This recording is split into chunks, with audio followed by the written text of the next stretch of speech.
নমস্কাৰ, good evening. আজি অকণমান আমি ডিঙিৰ পিছফালৰ যাক আমি গলধন বুলি কওঁ বা আমি নেক পেইন তাৰ ওপৰত অলপ কথা পাতিম। বহুত মানুহ এনেকুৱা আছে, ইনফেক্ট প্ৰতিজন মানুহে জীৱনত কেতিয়াবা নহয় কেতিয়াবা এই ডিঙিৰ পিছফালৰ বিষ যাক আমি নেক পেইন বুলি কওঁ ছাফাৰ কৰিছে।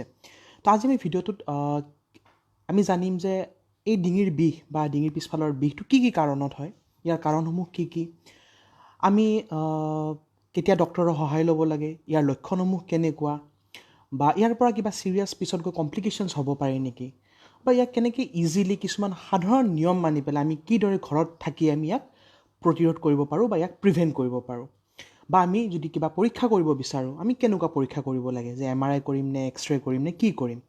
চ' আহক, মই ডক্টৰ সন্দীপন শৰ্মা, আৰু আজি আমি কথা পাতিম এটা খুব ইম্পৰ্টেণ্ট টপিক, আৰু বহুত মানুহ এইটোত ভুগি আছে, ডিঙিৰ পিছফালৰ অৰ্থাৎ বিষ বা আপোনাৰ নেক পেইন।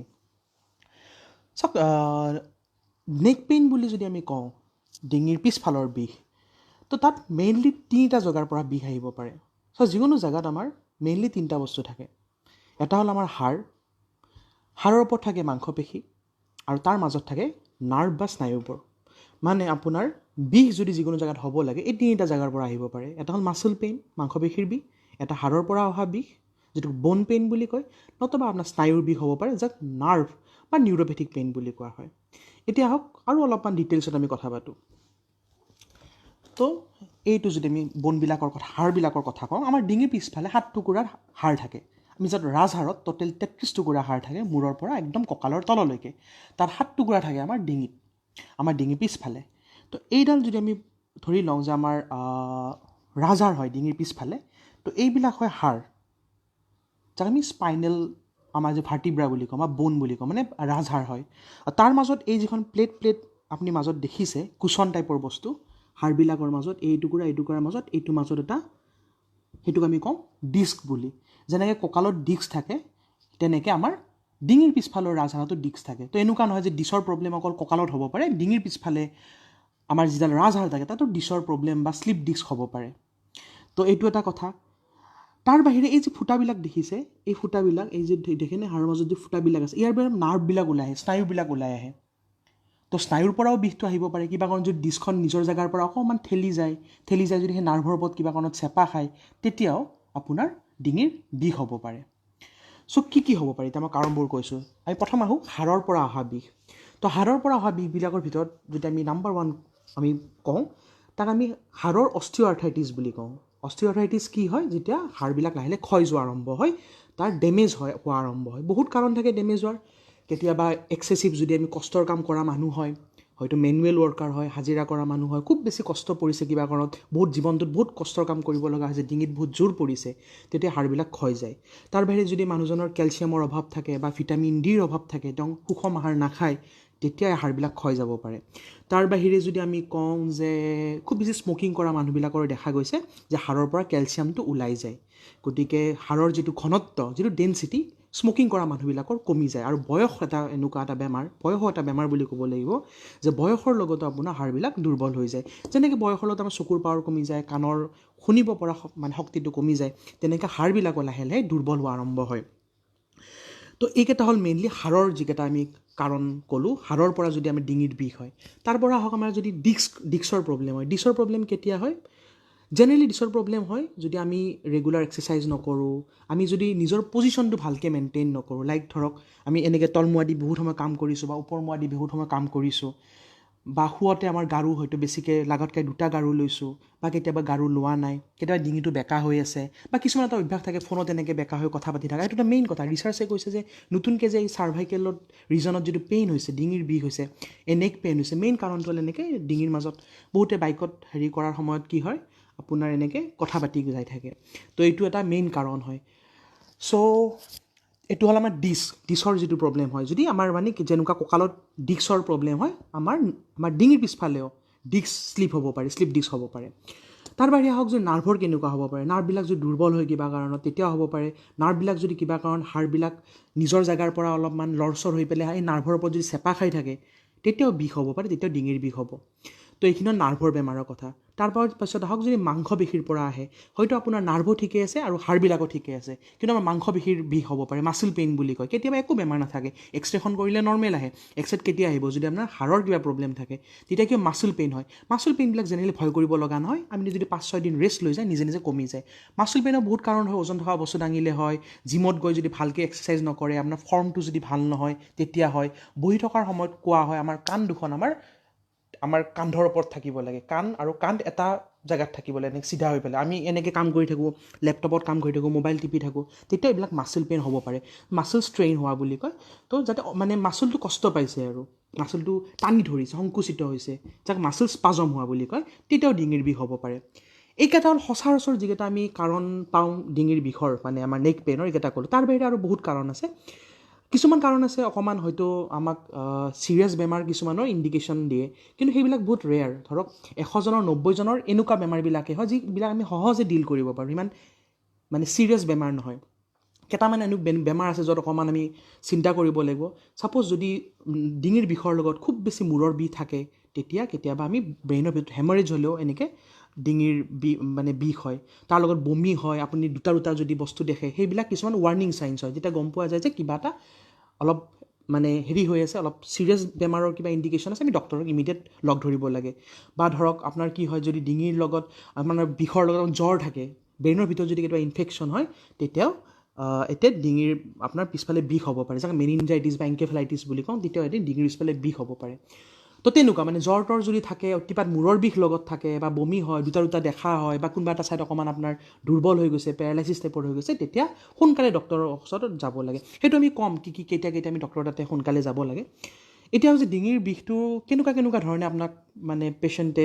মানে লৈ আহিব পাৰে কেনেকৈ প্ৰেজেণ্ট কৰিব পাৰে চাওক ডিঙিৰ বিষবিলাক এটাতো আছে কি ডিঙিৰ একদম মাজভাগত বিষ হৈছে এইটো এটা কিছুমানে কয় যে বিষ নহয় ছাৰ একদম টানি ধৰিছে মানে যেন তেওঁ ডিঙিটো এনেকৈও লৰচৰ কৰিব পাৰে এনেকৈও লৰচৰ কৰিব পাৰে যেন আমি ৰেষ্ট্ৰিকশ্যন অফ মুভমেণ্ট বুলি কওঁ মানে মাচলটো স্পাজম সংকুচিত হৈছে টানি ধৰিছে সেনেকুৱা কিছুমানে লক্ষণ লৈ আহে কিছুমানে আৰু কি হয় যে ডিঙিৰ বিষটো কয় যে মোৰ মূৰলৈকে গৈ আছে কেতিয়াও মূৰলৈকে যায় কেতিয়াবা ডিঙিৰ বিষটো তললৈকে নামি আহে ইয়াৰ তল মানে ডিঙিৰ লগত তেওঁৰ বুকুৰ পিছফালেও হান মাৰি ধৰে বহুতে ভাবে এইটো গেছৰ কাৰণে হৈছে বা হাৰ্টৰ কাৰণে হৈছে কিন্তু মেক্সিমাম কেছত আমি পাওঁ যে চাৰ্ভাইকেল ৰিজনত আমি যিটো স্পণ্ডাইল'চিছ হয় সেইটোৰ কাৰণে এই বিষটো হয় বহুতে কনফিউজন কৰে স্পণ্ডাইল'চিছ আৰু স্পণ্ডাইলাইটিছ চাওক আমি যিটো স্পণ্ডাইলাইটিছ বুলি কওঁ সেইটো স্পণ্ডাইলাইটিছ নহয় এইটো স্পণ্ডাইল'চিছ বুলি কয় য'ত আমাৰ ডিঙিৰ পিছফালৰ হাড়বিলাক ক্ষয় যায় স্পণ্ডাইলাইটিছ এটা বেলেগ বেমাৰ আমি যিটো স্পণ্ডাইলাইটিছ বুলি ভাবোঁ সেইটো নহয় স্পণ্ডাইলাইটিছ হয় যেতিয়া আপোনাৰ এই যিবিলাক আমাৰ ৰাজহাড়ৰ মাজৰ জইণ্টবিলাকৰ ইনফ্লেমেশ্যন হয় তাক আমি এংকাইলজিং স্পণ্ডাইলাইটিছ বুলি কওঁ যিটো জেনেৰেলি আমাৰ ডিঙিৰ পিছফালে নহয় আমাৰ কঁকালত হয় কঁকালৰ হাড়বিলাকত হয়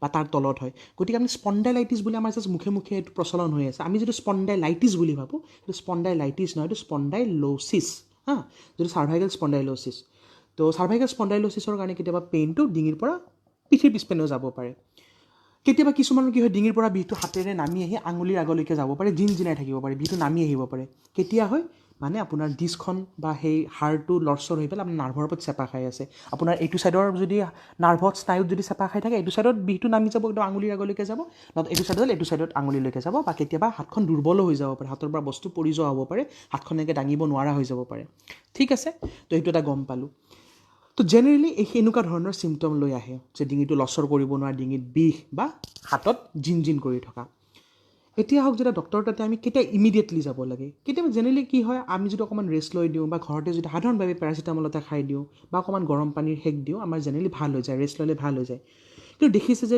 বিষটো ভাল হোৱা নাই 5-6 দিন হৈ গৈছে ডক্টৰৰ তাতে যাব লাগে দেখিছে যে আপুনি বিষটো অতিপাত হৈ আছে আপোনাৰ সাধাৰণভাৱে কিবা যদি পেইন কিলাৰ ঘৰত আছিল আপুনি খাই পেলাই কমা নাই ৰেষ্ট লৈ পেলাই কমা নাই অতিপাত বিষ হৈ আছে ডক্টৰ তাতে ইমিডিয়েট যাব লাগে যদি দেখিছে যে বিষৰ লগত আপোনাৰ হাতৰবিলাক জিন কৰা আৰম্ভ কৰিছে বিষটো ইয়াততো আছে লগতে হাতলৈকেও নামি গৈছে তেতিয়া ইমিডিয়েট ডক্টৰক দেখাব লাগে তাৰ বাহিৰে যদি আমি কওঁ যে কোনোবা এটা চাইড দুৰ্বল হৈ গৈছে আপোনাৰ উইকনেছ আহিছে এটাখন হাত দুৰ্বল হৈ গৈছে তেতিয়াও ডক্টৰ তাতে যাব লাগে বিষৰ লগত যদি এই ডিঙিৰ বিষৰ লগত যদি অতিপাত মূৰৰ বিষ থাকে মানে আপোনাৰ নেক পেইন আছে লগত অতিপাত হেডেক আছে বমি হৈ আছে তেতিয়া আমি যাব লাগে ডক্টৰ তাতে সোনকালে তেতিয়া তেওঁ কিবা টেষ্ট কৰিব তাৰ বাহিৰে যদি আপোনাৰ ডিঙিৰ বিষৰ লগত পিছৰ বিষৰ লগত অতিপাত জ্বৰ আহি আছে বমি হৈ আছে তেতিয়া হ'ব পাৰে যে আপোনাৰ কিবা ইনফেকশ্যন হ'ব পাৰে ব্ৰেইনৰ ভিতৰত তেতিয়াও ডক্টৰক সোনকালে দেখাব লাগে তো আহক যে ডক্টৰে জেনেৰেলি এক্সামিনেশ্যনটো কৰি তেওঁ চিন্তা কৰিব যে বিষটো ক'ৰ পৰা আহিছে, মাংসপেশীৰ পৰা আহি আছে, মাচল পেইন হৈ আছে, নে হাড়ৰ পৰা আহি আছে, নে বন পেইন, নে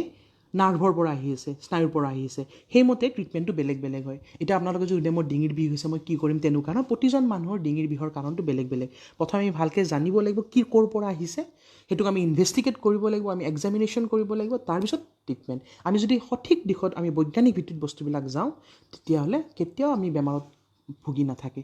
একদম সদায় পজিটিভ হ'ব লাগে। মই কৈছোঁ কোনো বেমাৰ ডাঙৰ নহয়, জাষ্ট তাক ভাল দিশত চিকিৎসাটো কৰিব লাগে, সেইটোৱে কথা। তো ডক্টৰজনে হয়তো আপোনাক এক্সৰে এখন কৰিব দিব পাৰে। কেতিয়াবা কি হয় হাড়বিলাকৰ প্ৰব্লেম নোলায়, এক্সৰেখনত তেতিয়া ধৰা নপৰে, তেতিয়া তথাপিও যদি আপোনাৰ পেইন হৈ থাকে তেতিয়া ডক্টৰে চবতকৈ আগতে কৰিব দিব এখন MRI চাৰ্ভাইকেল স্পাইন, মানে আপোনাৰ ৰাজহাড়ডালৰ MRI কৰিব দিব। তাত হয়তো ধৰা পৰিব যে হাড়ডাল ক্ষয় গৈছে, বা ডিস্কখন শ্লিপ হৈছে, ইয়াৰ ডিস্ক শ্লিপ হৈছে, বা আপোনাৰ নাৰ্ভ ক'ৰবাত চেপা খাই আছে, নাৰ্ভডাল ক'ত চেপা খাই আছে। যেনে মই কৈছিলোঁ ন যে আমাৰ ডিঙিত 7 টুকুৰা হাড় থাকে, C1 পৰা C7, চি কিয় কয় চাৰ্ভাইকেল এইখিনি জেগা চাৰ্ভাইকেল ৰিজন বুলি কয়। তো তাৰ পৰা চি আহিছে আৰু প্ৰতিটো হাড়ক নাম দিছে C1, C2, C3 এনেকৈ C7লৈকে। তো ক'তনো সেই কম্প্ৰেশ্যনটো, ক'তনো সেই নাৰ্ভডাল চেপা খাই আছে ডক্টৰজনে আপোনাৰ জানিব। তাৰপিছত সেইমতে ট্ৰিটমেণ্ট হ'ব। ট্ৰিটমেণ্ট কেনেকুৱা ট্ৰিটমেণ্ট আছে আমি আহিম, যে বাধা কেনেকৈ দিব লাগে সেইটোতো আহিম। আমি প্ৰথমে যিখিনি অলৰেডি ভুগি আছে সেইখিনিৰ কাৰণে মই এইখিনি বনাইছোঁ। চ' জেনেৰেলি এই ডিঙিৰ বিষবিলাক অলপ ক্ৰনিক বেমাৰ, অলপ দীঘলীয়াকৈ থাকে। চ' এইটো নাৰ্ভাছ বা ডিপ্ৰেছ হ'ব লগা কথা নাই, হতাশাত ভুগিব লগা কথা একো নাই। তো ডক্টৰতে যাওক, ডক্টৰে প্ৰথমেই হয়তো যদি আপোনাৰ খুব বেছি পেইন থাকে তেতিয়াহ'লে কেইদিনমানৰ কাৰণে আপোনাক 3 পৰা 5 দিনলৈকে পেইন কিলাৰ দিব লাগে। জেনেৰেলি 3 পৰা 5 দিন পেইন কিলাৰ খালে আপোনাৰ একো হাৰ্ম নহয়, যদি আপোনাৰ আগৰ পৰা কিডনী বেমাৰ নাথাকে। দীঘলীয়াভাৱে কিন্তু পেইন কিলাৰ খোৱাটো উচিত নহয়। তাৰপিছত আপোনাক হয়তো কিছুমান এনেকুৱা দৰৱ দিব যাক আমি মাচল ৰিলেক্সেণ্ট বুলি কওঁ। কিছুমান দৰৱৰ পিছফালে MR বুলি লিখা থাকে, মাচল ৰিলেক্সেণ্ট কি হয়, আপোনাৰ মাচলবিলাক ৰিলেক্স কৰি দিব, য'ত টানি আছিল ঢিলা কৰি দিব, তেতিয়া আপোনাৰ ডিঙিটো লৰচৰ কৰিব পৰা হৈ যাব। তাৰ বাহিৰে কি কৰিব পাৰে, কেতিয়াবা ইয়াত বেজী দিব পাৰে, ইনজেকশ্যন দিব পাৰে, যে ষ্টেৰইড ইনজেকশ্যন দিব লগা হ'ব পাৰে, তেতিয়া বিষটো বহুত দিনলৈকে নাহা হয় বা ভাল হৈ যায়। তাৰ বাহিৰে ডক্টৰে যদি কিবা কাৰণ আপোনাৰ বেলেগ কিবা বেমাৰ পায়, থাইৰইড পায়, চুগাৰ পায়, সেইটো ট্ৰিটমেণ্ট কৰিব চেষ্টা কৰিব যদি আপোনাৰ ব্লাডত কিবা বেলেগ বেমাৰ ধৰা পৰে। তাৰপৰা দেখিছে যে ডিস্কখন যদি লাগাতকৈ বেছি ডিছপ্লেচ হৈ গৈছে আৰু নাৰ্ভৰ ওপৰত চেপা খাই আছে, আৰু বাকী ঔষধবিলাকত কিছুমান ঔষধ খাই নাৰ্ভৰ ঔষধ খায়ো আপুনি ভাল পোৱা নাই, বিলাক আছে কমি যোৱা নাই, দুৰ্বল হৈছে, তেতিয়া হয়তো কেতিয়াবা চাৰ্জাৰী অৰ্থাৎ অপাৰেশ্যনৰ সহায় ল'ব লগা হয়। কেতিয়াবা হয়তো 100জনৰ 10জন বা 20জনক। চাৰ্জাৰী কেনেকুৱা কৰিম, আমি জেনেৰেলি 2 ধৰণৰ চাৰ্জাৰী কৰোঁ, এটা ডিকম্প্ৰেশ্যন চাৰ্জাৰী আৰু এটা ষ্টেবিলাইজেশ্যন চাৰ্জাৰী। ডিকম্প্ৰেশ্যন মানে য'ত কম্প্ৰেছ অৰ্থাৎ চেপা খাই আছিল, কম্প্ৰেছ মানে চেপা খোৱা, কম্প্ৰেছ খোৱা চেপাটোক আমি ৰিলিজ কৰিম, ডিকম্প্ৰেছ কৰিম, সেইটো হ'ল ডিকম্প্ৰেশ্যন চাৰ্জাৰী। আৰু এটা কৰোঁ আমি ষ্টেবিলাইজেশ্যন, যদি আমাৰ লৰচৰ হৈছে হাড়বিলাক সেইটোক ষ্টেবিলাইজ কৰিম, সেইটো নিজৰ জেগাত আনিম।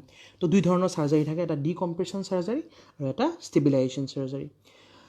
তাৰপিছত আহক, এতিয়া আমি এইখিনি কথা ক'লোঁ। তাৰ বাহিৰত যদি বিষটো কমিব আপোনাক কেইদিনমানৰ কাৰণে নেক কলাৰ ব্যৱহাৰ কৰিব দিব।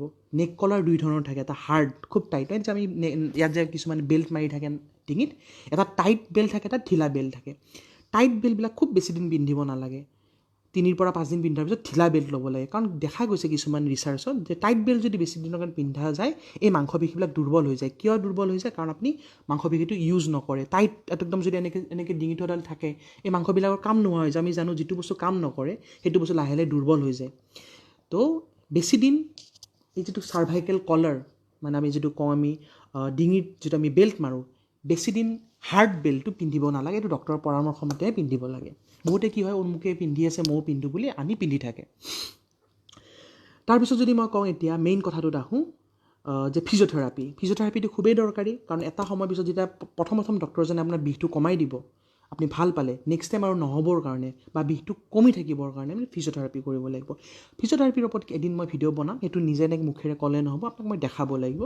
তো ভাল ফিজিঅ'থেৰাপিষ্টজনক লগ ধৰিব লাগে, তেওঁ কিছুমান হয়তো ট্ৰেকশ্যন দিব পাৰে বা কিছুমান ফিজিঅ'থেৰাপি শিকাব, তো সেইখিনি ব্যৱহাৰ কৰিব লাগে। মই কেইটামান অলপ দেৰিকৈ ক'ম বাৰু ভিডিঅ'টোতে। এতিয়া ভিডিঅ'ৰ আমি শেষ পাৰ্টত আহোঁ, চবতকৈ ইম্পৰ্টেণ্ট যিটো, সেইটো হ'ল আপুনি কেনেকৈ এইটো বস্তু আমি বাধা দিব। ঠিক আছে, বাধা দিয়াৰ কাৰণে নাম্বাৰ 1 কথাটো হ'ল যে আপোনাৰ যিটো পজিশ্যনতে ভালকৈ মেইনটেইন কৰিব, দেহৰ যিটো স্থিতিটো ভালকৈ মেইনটেইন কৰিব।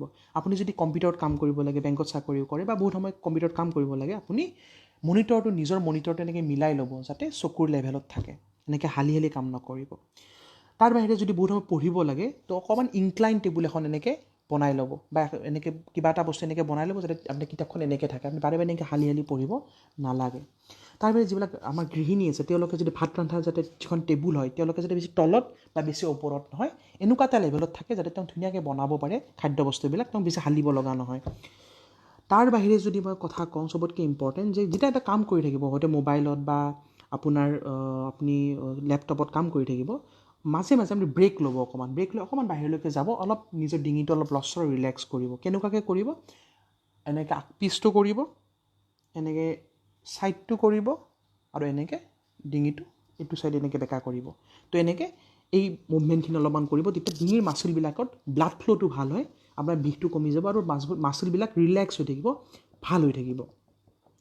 তাৰ বাহিৰে পুৱা উঠিকিয়ে লগে লগে কামত ধৰিব নালাগে, অকণমান নিজৰ, কাৰণ কি হয় ৰাতি শোৱাৰ সময়ত আমাৰ কি হয় বডিটো ৰেষ্টত যায়, একদম ৰেষ্ট লৈ থাকে, ফলত কি হয় আপোনাৰ মাচুলবিলাক কি হয় জঠৰ হৈ থাকে, কাৰণ তাত ব্লাড ফ্ল'টো কমি যায়। আমি এক্সাৰচাইজ কৰিলে হাৰ্টটো খুব স্পীডত বিট কৰে, তেতিয়া ব্লাড ফ্ল'বিলাক ভাল হয়। তো কি কৰিব, বিচনাৰ পৰা নামি পেলাই ডাইৰেক্ট কামত নধৰি যে যাই পেলাই একদম বাল্টিং ধোৱা বা একদম আমি ঘৰ সাৰা মোচা আৰম্ভ কৰি দিয়ে গৃহিণীবিলাক, সেইটো নকৰি অকণমান নিজে তাত যাই পেলাই অকণমান ডিঙিটোৱে লৰচৰ কৰিলে, অকণমান হাতখনে ঘূৰালে, অকণমান যাতে এই মাচুলবিলাকত অকণমান ব্লাড ফ্ল'টো ভাল হয়, এইটো ৱাৰ্ম আপ বুলি কয়। আপুনি যদি চাই জিমত যায়, যিবিলাকে ব্যায়াম কৰে ডাইৰেক্টলি যায় ব্যায়াম নকৰে, তেওঁলোকে ৱাৰ্ম আপ কৰে। সেনেকৈ আপুনি যদি ক্ৰিকেট প্লেয়াৰবিলাকক দেখে, আপুনি যদি আগতে যায় ন ষ্টেডিয়ামত, গম পাব যে ক্ৰিকেট প্লেয়াৰবিলাকে ফিল্ডত এনে দৌৰি থাকে, কিছুমানে ভৰিবিলাকত এনেকৈ টানি থাকে, হাতবিলাকতে টানি থাকে, সেইবিলাক ষ্ট্ৰেচিং কৰা বুলি কয়।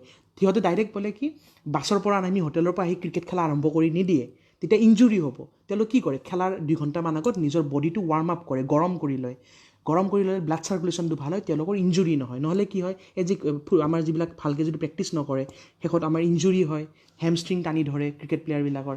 চ' সদায় মনত থাকিব, টোপনিৰ পৰা উঠি আহি নিজৰ বডিটো ৱাৰ্ম আপ কৰিব, গৰম কৰিব, নিজৰ ব্লাড ফ্ল'টো অলপ বঢ়াব, অকণমান এক্সাৰচাইজ কৰিব, যিকোনো এক্সাৰচাইজ, এনেই খোজকাঢ়িলে অলপ উঠা বহা কৰিলে, তো এইটো খুব দৰকাৰ। সেইটোৱে মেইন কাৰণ হয় যিটোৰ কাৰণে এইবিলাক পেইন বেছি হয়, কাৰণ ডাইৰেক্টলি বিচনাৰ পৰা আহিব, ডিঙিটো জঠৰেই হৈ আছে, ডাইৰেক্টলি বাথৰুমত যাই পেলাই বাল্টিংটো দাঙি দিব বা হালি হালি ঘৰ সাৰা আৰম্ভ কৰি দিব, এইটো খুব বেয়া হয়।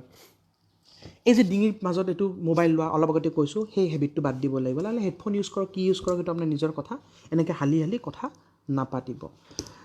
তাৰ পিছত কৈছোঁ সুষম আহাৰ ল'ব, য'ত কেলছিয়াম আৰু ভিটামিন ডি বেছিকৈ থাকে, দৰকাৰ হ'লে ডক্টৰৰ পৰামৰ্শ লৈ আপুনি ভিটামিন ডি আৰু কেলছিয়াম আপুনি খাবও পাৰিব।